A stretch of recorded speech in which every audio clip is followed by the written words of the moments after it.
दोस्तों प्रणाम नमस्कार। सभी के शरीर में बैठी हुई आत्माओं को प्रणाम। महाकुंभ की इस बेला में हम इतने दिनों का सफ़र तय कर चुके हैं।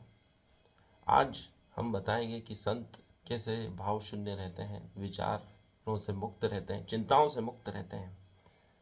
न उन्हें इनकम टैक्स भरने की चिंता है, न तेल बिजली के बिल भरने की चिंता है, न बच्चों परिवार आदि की कोई समस्या है।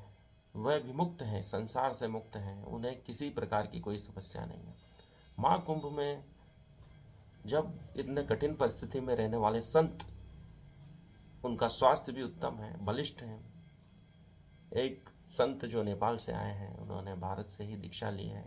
कहते हैं कि वो महाभारत कालीन योद्धाओं जैसे दिखते हैं, पौराणिक काल के पात्र नजर आते हैं। तो वो कैसे इस प्रकार चिंता मुक्त रह सकते हैं जब उनके पास साधनों की कमी है और न ही कोई तकनीकी सुविधाएं हैं, फिर भी वे कैसे भाव शून्य विचार मुक्त रहते हैं, इस बारे में हम चर्चा करेंगे। क्योंकि वह सनातन धर्म के बहुमूल्य सूत्रों का पालन करते हैं, ध्यान का पालन करते हैं। विचारों से मुक्त होना ही ध्यान है। अपरिग्रह का पालन करते हैं। वे ही वस्तुएं रखते हैं जो आवश्यक है। फालतू बोझ अपने यात्रा में नहीं बढ़ाते, अपने जीवन पे नहीं लाते हैं। तो पहला सूत्र है, विचारों से मुक्त होना ही ध्यान है। ध्यान ऐसी खोज है जिससे आदमी हर क्षण चिंता मुक्त रह सकता है।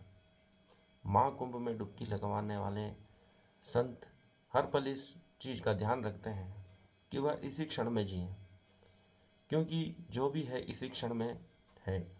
अगला क्षण भविष्य में है, उसकी कोई हम कल्पना नहीं कर सकते।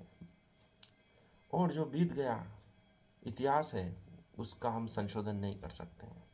हम बीते हुए वक्त की चिंता करते रहते हैं कि हमको ऐसा कर देना था, वैसा कर देना था।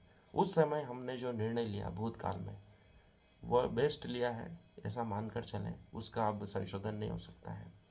हम वर्तमान में जिएंगे और वर्तमान के क्षणों को सबसे बेस्ट बनाएंगे, यह सोचकर संत चलते हैं।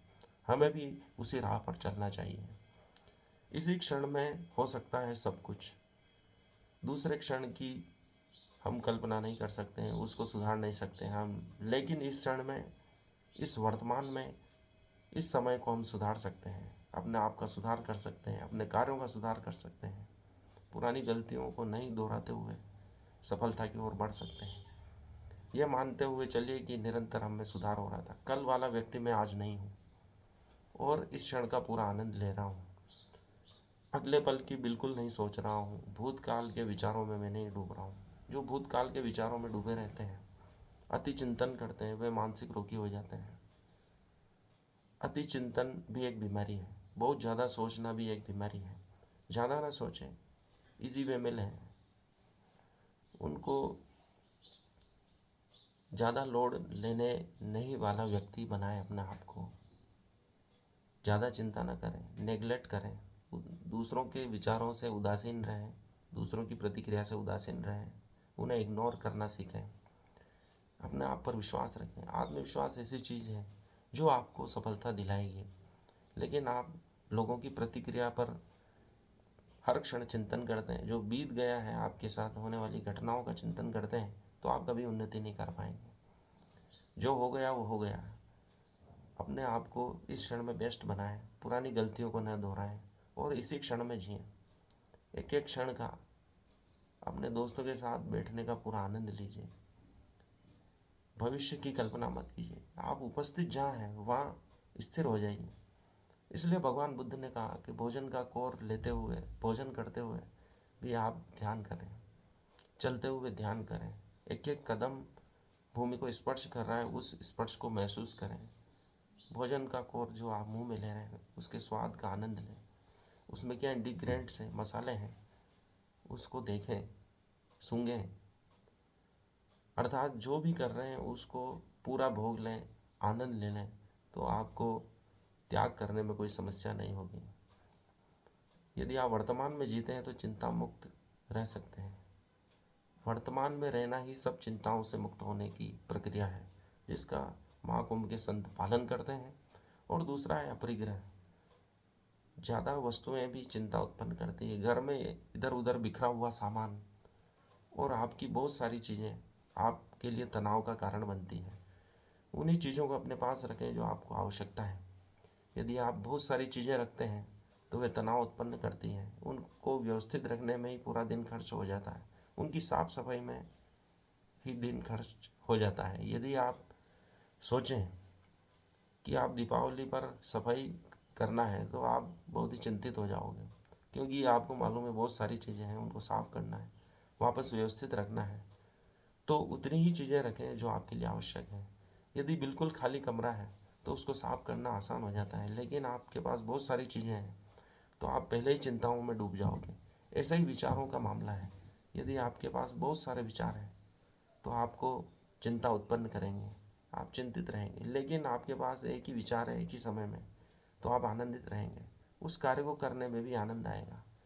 इसलिए विचारों में भी अपरिग्रह करें, वस्तुओं में भी अपरिग्रह करें, तो आपका जीवन आनंदमय हो सकता है, चिंताओं से मुक्त हो सकता है।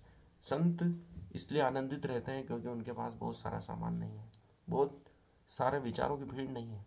उन्होंने लक्ष्य तय कर लिया है परमात्मा को प्राप्त करने का, बस उसी में रमे रहते हैं, लगे रहते हैं, आध्यात्मिक चिंतन करते हैं। और आम जनता भी उनके पास आकर शांति महसूस करते हैं।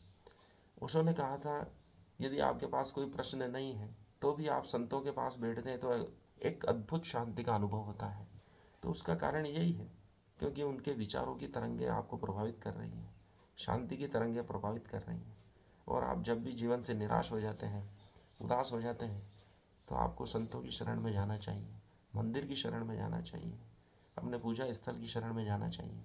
यही वो चीज़ें हैं जो आपको सन्मार्ग दिखाएंगी, सनातन से सन्मार्ग दिखाती आ रही हैं, तो आपको आज भी दिखाएगी। धन्यवाद। आज के लिए इतना ही।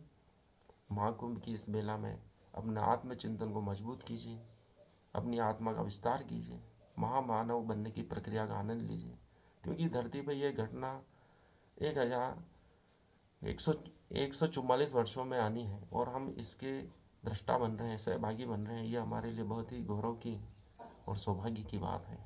पुनः सबकी आत्माओं को प्रणाम, सबके शरीर में बैठे हुए सुंदर आत्माओं को प्रणाम। मुझे पूरा सुनने के लिए हार्दिक आभार, धन्यवाद। चैनल को सब्सक्राइब करें, शेयर करें इसे।